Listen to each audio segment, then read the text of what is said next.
Okay, so good evening, everyone. Thank you so much for joining our third interview. So this interview would be with our long friend of ours. His name is James. So welcome, James, to our podcast, Inder Mir Career Talk. How are you doing today? Pretty good, man. Thanks for having me. Really happy to be here. Yeah, don't worries. And then we also have our other colleague in there as well. In there, how's it going? Pretty good. Enjoying my Valentine's Day, doing a podcast with you guys. Yeah, going well. That's good. That's good. So yeah, for I guess for new listeners and viewers who are joining this or listening to our third interview with James, just a quick rundown. So we just decided to start this podcast as I guess more of a project for innovation and improvement, but also mainly we just wanted to dissect people's careers in terms of their career aspirations, their fears that they may had, and also just connect with them on their career journey. So I hope everyone is able to understand that our mission and goal. So with that being said, I guess James, we can get started. If you can just give our listeners and viewers a quick introduction about yourself and what you're currently doing, Mm-hmm. if that's okay. So name is James, as mentioned. What I'm doing right now is working as an analytics consultant at Mackenzie Health. So basically, my job there is basically make produce reports like graphs, charts, and stuff to help senior level leadership and healthcare stakeholders like doctors, nurses, in their decision making. So that is currently my job right now. And do you want me to give like a rundown of like my resume and stuff? No, I don't Uh, need to give us a rundown, but I think okay, that's great. yeah. But I guess for viewers and listeners who don't really understand the word analytics, Mm. if you can just define it a bit more. So in terms of layman terms, so what do you mean by analytics? Like if you can just provide a description from your understanding, uh, Uh, that would be so great. yeah. So like analytics, it's like numbers, bro. Numbers and graphs. Numbers and graphs. That's basically the gist of it. And basically finding insights out of those numbers and graphs and to help make decisions. That's Right. basically about it. Yeah. Like how like say how much like supply of medication you got left in your hospital, that kind of stuff. That's Yeah. cool. All Okay, so right. do you enjoy your work? It's okay. It's a job. It pays the bills, you hmm know? Yeah. Most jobs just pay the bills. That's Yeah, that's exactly. Yeah. Yeah. okay. So what's your plans right now? What are you looking forward to, or what do you think when you Uh your life? so right now, I'm looking at transitioning over to like the media industry. So like mainly going towards music production, media production, or like making videos. It's something that's been on my mind for like a majority of my life. I just haven't gotten around to it. And so I figured like the best time to be doing that kind of stuff was like in a pandemic. So like it gives you a perspective of life, and you just go like, man, I could die tomorrow, and like I haven't like accomplished like what I wanted to do. So like I figured, so that is why I decided to like make this switch now. Mm. Yeah. Could you explain the realization process? Like how did you end up deciding this? You said Uh it was long awaited, but then, yeah. how did you when and how did it hit you? So this was when I was working as a business analyst back in Ottawa. I was just kind of sitting there in the office one day. It was like, and then like that moment that everyone talks about having a quarter life crisis. So I'm pretty sure that was that. And like I just sat there and was like, what the hell am I doing with my life? Just sitting in a cubicle all day. And was like just sitting there, just like doing. They didn't have much work for me to do, so I just kind of sat there for 8 hours a day and just kind of thinking. Yeah, he had a lot of time to think. It was like, man, what the hell am I doing with my life? And then from that point on, I went to a career counselor in Ottawa at the Ottawa University, just to, like confirm my suspicions, man. Like, because this doesn't feel right. Is this my job for? Is this my life for the next 40 years? Then retire and like do nothing? And so like I went to career counselor to confirm my suspicions, and it's like, yeah, I'm probably better off in like something more creative in the creative fields, like film or music, which is something that I've been that's been like bothering me, or something that's been in the back of my mind for like a really long time. So that's why I decided to like slowly transition towards media and doing music and stuff like that. So Yeah. I will run with a few questions, Mir, if you're okay with that. Yeah. So when you say you had this interest in the back of your mind, so what was stopping you all these while? How old are you right now? And Oh, when I'm do you 20. think? Yeah. Yeah, go ahead. Go ahead. And when do you think you had that interest that started like showing up in media and? Oh, this was like all the way back in like middle school, high school. Like one of my favorite things to do in middle school or high school, like in projects, when they had to do like a presentation, I would always try to like implement some sort of video or skit inside of it. And that was like the most exciting part of like doing those projects. Even though it wasn't required, I would try to make like a stupid funny video that I can show the class, you know, just to go along with my presentation. And slowly, like as time went on, it's mainly like my parents kind of like told me to like, oh, the top priority that you should be thinking about is like your education and like finding a stable job. That was like the number one thing, finding a stable job. And so I didn't really have the courage at that time to go up to my parents like, yo, mom, I want to make videos, I want to do funny shit, I want to make music and stuff like that. Like, so I didn't really have the courage. I was way too young too to like actually say something like that. So like I just kind of went along with the flow and like pursued a career in healthcare from like high school all the way up to now. And then like as a result of that, then having that realization, like, man, this is more my parents' life for me rather than my life for myself, you know what I mean? And so that's how that came to fruition. Yeah. Interesting. So you played along for as long as you could tolerate it. Exactly. But as soon as you ended up in the workforce, you experienced what the work culture is like and what the work is like, and you are coming to a realization that this is not necessarily what you want to do for a longer term. Maybe temporarily it could support you, and you know it could contribute to the world, but you still want to move on. Yeah, exactly. Yeah. Okay. Yeah, I think the other main thing here that I think everyone should realize is you pretty much said fuck it, right? Like in terms of like listening to your parents on what they had envisioned for you, and you wanted to pursue what you actually thought was the best thing to pursue. Like, am I correct in understanding that? Because that's what I got from that, from whatever you said. Yeah, well, I didn't say like it was not a spur of the moment decision. I actually talked with my parents about it. They know like where I'm coming from and why I want to do it.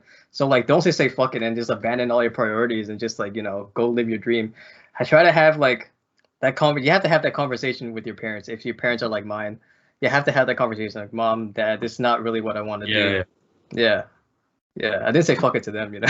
I'll get slapped. But Understood. But yeah, like a lot of people's parents now, well, in general, I guess like a lot of people don't really have that opportunity to just say that to their parents, right? Or to just come clean and be like, you know, hey, mom and dad, like, you know, like I decided to pursue like a new career transition. So a lot of people don't have that just because they're probably scared, or maybe their parents may have invested a lot of time and effort in them. So, well, you know, kudos to you, man. Like it takes guts to do that. So I really appreciate that you did that. Yeah, thanks. Thanks a lot, man. Taking hold of your life as well, so that it takes a lot of courage and guts. So Yeah.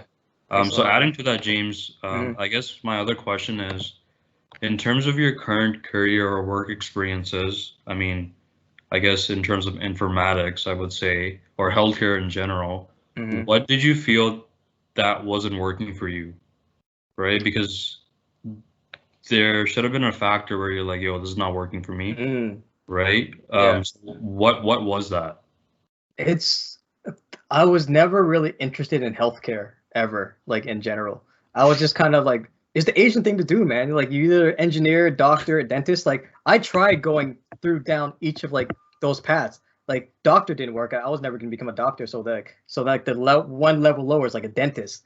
And then like I tried like doing a dentistry stuff for a while, and it was like, nah, fuck that. And so like now it was like compromise between like me and my parents doing like healthcare and technology, I was kind of like interested in technology, and then technology is also like a stable career, like engineering and stuff like that. So that was kind of interesting, but I was never really interested in healthcare. So that's why I decided to go to like health informatics, but as a compromise between technology and healthcare. But then I realized that this is still healthcare. The subject matter, in my opinion, is like I'm never really interested in it. I find it very boring. The material is very dry. I have a master's in it, for God's sake. But like that's the reason like why I'm going somewhere else to find something more me, you know, not just like healthcare for its own sake. That makes sense. Yeah. So what's the plan now? What's the next few steps that you're taking? So right now I applied for 2 programs over at Ryerson University. It's like the top media programs in Canada, apparently. So it's like I applied for like a professional music program, which is doing like everything from management, production music, DJing, and like also media production, which combines like film as well, other types of media along with sound design. So like I'll see where those goes. I haven't been accepted or anything yet, so I'm just kind of waiting to see like if I get accepted into either one of them. That's my plan right now. Right. Yeah. Okay. So what about so if you don't get accepted, let's say like hypothetically, that doesn't happen, would you still try to pursue this path somehow? Oh hell yeah, man. Hell yeah. Because like I've been like doing it before too. So like in I think June of 2020, I started like making my own music and just like watching YouTube videos and taking online courses on like how to produce like music and stuff like that. So like since then I made about like 10 songs. And then like and then while working full time, I decided to also attend this like weekend classes for introduction to music production, where you show up in person and just kind of like collaborate with like a bunch of other people. And so that was pretty fun. That lasted till about December. But now I'm looking for like the next level to get myself like higher, because I've reached a wall of like how good I can get my own in terms of like motivation and just right now I'm just kind of making music and stuff in a vacuum. You know, you don't really have that feedback from other people, and that's what I'm looking for. But hypothetically, if I like don't get in, then I'll try again, you know. Like I can't envision myself doing this type of stuff for another 40 years. I gotta make this change. So I'll try and make it work somehow, just like doing stuff on my own until I apply again. But yeah. Okay. How about if you have something on your computer, why don't you just play 30 seconds? Just play something. Oh, you want to play like a clip? Hold on. Yeah, just do it here. Yeah, why not? I'll play on my phone. It won't be good quality. It's free promotion too at the same time. Oh yeah, check it out. SoundCloud is Blazing Eskimo, like no spaces. Okay. We will certainly put that in the description box. Yeah. Oh, this might not be safe for work, but it has swearing. If that's I swear already. So yeah, like, you did. So, yeah. Well, it's explicit content for LinkedIn. Yeah, I'll show you like the first like 10-20 seconds. Yeah, no worries. Go for it. It's time to abort your whole friggin' species, motherfucker.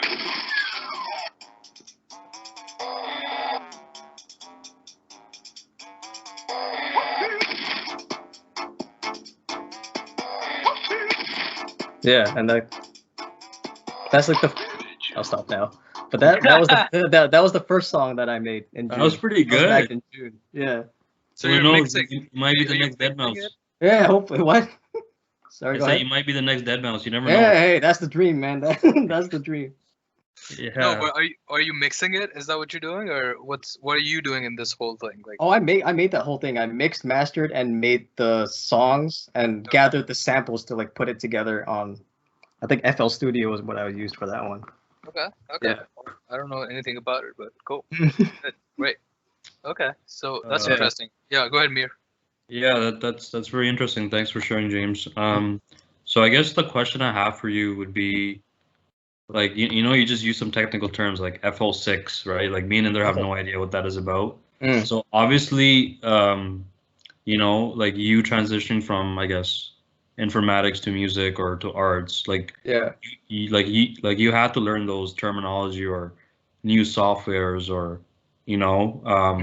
new programs. So number one, or I guess the first question I had for you is, like, what steps did you take to go and learn? about those new softwares or production about music or arts? And number two, I guess, what advice would you have for people or listeners who are interested in going to music, like in terms of what they should be learning for these new programs? Like, should they be taking specific classes aside, or should they be enrolling in specific courses? Or maybe maybe they may be looking out for new mentors. So I guess just those two questions, if you can elaborate more on that, that would be great. Yeah. So I'm in no means like an expert on the subject. I'm also just starting out, but a lot of like what I did was independent research on like what you needed to do. So I think what I did first was, well, let's put this out in the open here. I have about 9 years of piano experience. That was like back when I was younger. So like that's how I was able to naturally just pick up stuff, and I know what sounds right or sounds correct and sounds good. So like I already have that. So that is like a disclaimer. So from there, like it was very easy for me to pick up on like these new like the music software that you would need to like produce music. So what I did was I basically watched like YouTube videos, a lot of YouTube videos. There's a lot of YouTube videos that just show you like little bits and pieces of like the techniques of what you need to like put to make a song together. And like for example, there's a YouTube channel called In the Mix, which shows you like specific to this program, FL Studio, to show you like how to make like a song from scratch and stuff like that, and the fundamentals and stuff. From there, if you want to go up like to the next step, if you want, you can take like online classes that they offer at like Coursera or Udemy. They have a lot of like introduction to music production programs, and like, or introduction to like music production in general. And the software that I would recommend for absolute beginners is FL Studio, because it's very beginner friendly. The user interface is super nice. But since then I switched over to Ableton because I heard the workflow is a lot faster for that. For the next level, that's what I did. For the next level, I told you I attended like these weekly DJing music production classes over the weekend. So I had to have the in-person experience and get like that feedback from another person, which I find is really valuable, which you don't get like doing that stuff alone. And I'm at that next level where I want to go back to school, where I can be able to collaborate with other people as well on a constant basis. So that's where I'm at. So when it comes to a person who goes to the music industry per se, they either just start doing it on their own, and then, you know, they go up or collaborate or find other people online or in person, whatever it happens to be. Yeah. Versus someone going to the school. What do you think are the merits and demerits, or the advantages or disadvantages, either or? Well, if you're doing it on your own, it's a kind of uphill battle. The music industry is set up to go against you, for you to not make money. Right now, we live in an age where like the internet, you can basically collaborate a lot with like anyone across the world. But and also like even you can create like music from your home. You don't need to go to the studio or like dish out like a bunch of money for like a bunch of stuff like that, because like everything you can like record stuff on your phone and just kind of put that stuff online. But the problem is, because everyone can do it, you're competing with everyone else. There's so many people you're competing with. It's very hard for you to be successful in the music industry. And I found like the number one thing that, based on my research and what I've read, is like the number one thing for you to be successful in the music industry is connections. You got to have like the right people listening to your music in order for you to like get up there. You can't just like put your music on SoundCloud and expect it to like blow up one day, you know? You got to put in that work and like promote yourself somehow and like have that connection to get your music in the right hands. So that's why I'm going to school for that, because like the music industry is set up for you to fail. You can't really be successful on your own. It's very rare that happens, but with like streaming services like Spotify, like you seen like, you know how like a couple years ago they like Drake came out with like Scorpion. They've kind of pasted his picture everywhere across Spotify. How the hell is like independent artists supposed to compete with that shit? Where Drake can just throw money at like streaming services to advertise there's his stuff everywhere, right? And like the independent artists can't really get their name like up there easily when you're competing with like people with money. So that's why I recommend like trying to go to like an education system where you can have like connections. So That's why so, I'm doing so it. you're saying education system is facilitating connections. That's Yeah. about it. Connections, Or yeah. are there any other advantages that come with that as well? Mentorship as well, like Okay. talking with like people who are already established in the industry. That's why I chose Ryerson. It has a very strong. It's in Toronto, which is like the hub of culture for Canada. So they have and also the feedback too. You need that feedback, that constant feedback where you can constantly improve like what you make. So that's what I'm looking for as well. Okay. It's a Yeah. pretty solid answer. Makes sense. Yeah, I think that's great, James. I think you hit it on the coffin there, where you're like, oh, I guess the one way for you to get, I guess, more exposure to the music industry would be connections. But I think that could be applied for any career, right? Or anything you do in life. Like, I mean, connections is the key thing, right? Mhm. So that's great. So my question to you, James, the other question I had was, I mean, since you just told us that you're transitioning from informatics or healthcare to the music industry or arts. Mhm. So my question to you is, how will your previous or current experience help you with this new career journey?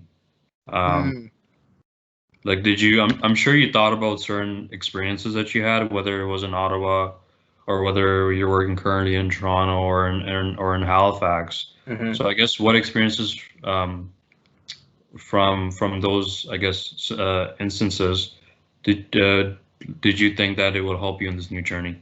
I think the biggest takeaway that I've had from those experiences, like being able to develop like a solid work ethic, because like those programs like health informatics forces you to be in a position where you just constantly have to do the work or you fail, and you have to like set your time. You have to have the good time management. You gotta like know what your priorities are, and like in terms of like what you do. So like I find like that could really help me with my future endeavors, and also like technical aspect of it as well. So being in health informatics, you kind of learn like a different like technologies and like terms, and yeah, we had to learn like SQL and like Python and stuff, right? So I find like because of that technological like education, I find it's a lot easier to transition to like music production, where it's very a lot of it is on the computer as well. You're just kind of sitting there and playing around with programs to like make their songs. So I find like that's the valuable part of my past that helps. Yeah. Even like the algorithms and stuff like that, like if you were just we were exposed to different sort of algorithms, in data mining, right, that kind of stuff, or analytics per se. Analytics too, yeah. To leverage that in a way so that now you can understand. If you really want to dig down, you can actually look behind a software or a program, and you can try to understand why it works in a certain way, and if there's some bug or if there's something that you could refine further by just knowing how the particular software operates. That could help. Exactly, yeah. Cool. No, that's great. Inder, do you have any other questions? What would you say to someone who was in the same shoes as you were a few years ago? Now, since you've come to this conclusion. You gotta spend a lot of time thinking, like, or meditate. Like that's what I did. I did a lot of meditation, just thinking like, where should I go from here? Once you have that experience where like, oh, the one thing that you do know when you have a quarter life crisis, like this is not for me. That's like the one thing you do know. But then the hard part is figuring out like, then now what? What the hell do I do? So like I found like that the most important part in that regard is really spending time and thinking, sitting down and really thinking about like yourself and like what brings you joy, what you want to do for like long term, and like asking questions to like people who know you, like, oh, what do you think, or what do you think brings me the most joy, or like what am I good at, what am I just naturally good at, just like talk to other people. That's why I went to a career counselor, just like to get it like in paper so I can show my parents that like I'm better in the creative field. But yeah, like spend the time and just dig deep, and just like try to figure out like what brings your life meaning. That's what I had to say about that. Okay. Yeah. That's a pretty solid answer. But you suggest that people should start doing that early instead of just following through the whatever education system or you can, yeah, like the earlier the better I feel, but like I feel, well, this is just like the problem with the Canadian education system. You expect people to just like think of what the hell they want to do for the rest of their life at 18 years old and get a degree based on that. At 18, you're super young, right? You don't know what the hell the world works. So like have fun with it. Like you gotta have fun with the process. Like I feel like things will naturally work out on its own. But yeah, I don't know. It's hard, especially when you're that young. You don't really know what the hell you want to do with your life. So for those people, just like, yeah, as I said before, just spend the time and really dig deep to think about what you really want to do.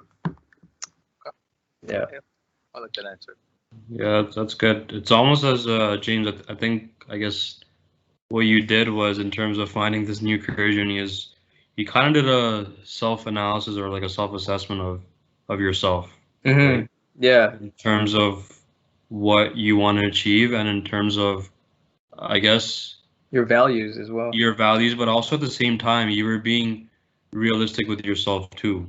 Right? Yeah, you have to be realistic. Yeah. Like you cannot have like career goals or career aspirations based on what other people may think on you, but also in terms of like, also you just have to be real with yourself in terms of what you can actually achieve. Because some people go in careers where they're like, I'll become like a top-notch lawyer. Yeah, no. but sometimes you can't even do that sort of work, Yeah. So yeah, it's good. It's good that you did that self-analysis stage, which I don't think a lot of people do nowadays. Yeah. A lot of people just keep rushing to different things. So that's great. Yeah. So the other question I had for you, James, was in terms of, I guess, since you're transitioning to a new career journey, and I'm pretty sure you already thought of this, so what struggles or obstacles can you predict that you may, I guess, you may experience during this new transition? Well, am I even good enough, Am I even good enough to like make it? That's like the biggest thing. Like, is this all for nothing? Do I have to like return? There is a good chance that I will fail. The music industry is not nice to new people, and there is a good chance that I will fail. I think about that a lot, but you just kind of have to go with it and hope for the best. Like that's all you can do. But that's one of my biggest fears. Like I won't be good enough and I will fail at what I do. Other biggest fears like disappointing my parents. They already invested like so much money in my healthcare education. I already have a stable job. I have like that quote unquote like perfect life of working 9 to 5, go home, play video games and shit. But that shit's boring. But and that can get you pretty quickly too. The piece that you want to carry within you. It's yeah, exactly. 9 to 5, if that's not where your heart is, it's not gonna last soon. It's gonna your paycheck is not gonna make you happy. Yeah, exactly. No matter how big it is. I'm learning that. Yeah. Another fear, I think. Oh yeah, going back to school at fucking 27. That's another biggest fear. Yeah. Like you can't really relate with anyone, or I'm assuming everyone around there, like during the undergrad, it's like around 18, 19 years old. What the fuck are we gonna talk about? So like that's what I'm afraid of, is being able to make connections with the younger people. But yeah, but those fears are unfounded. So you don't really know the future, so you just hope for the best. Yeah, but I think you should also realize that everyone has those fears, right? Like, right. It's not like, oh, it's not like a unique fear that no one ever has experienced or ever will experience. So I think you'll be fine. It's just as long as you stay positive, like you mentioned, I think you'll be good. Sorry, Inder, did you have a question? No, that's it. Okay. Yeah. I'm happy with the interview we had. I think this is probably pretty good. Yeah. Any parting comments, Mir?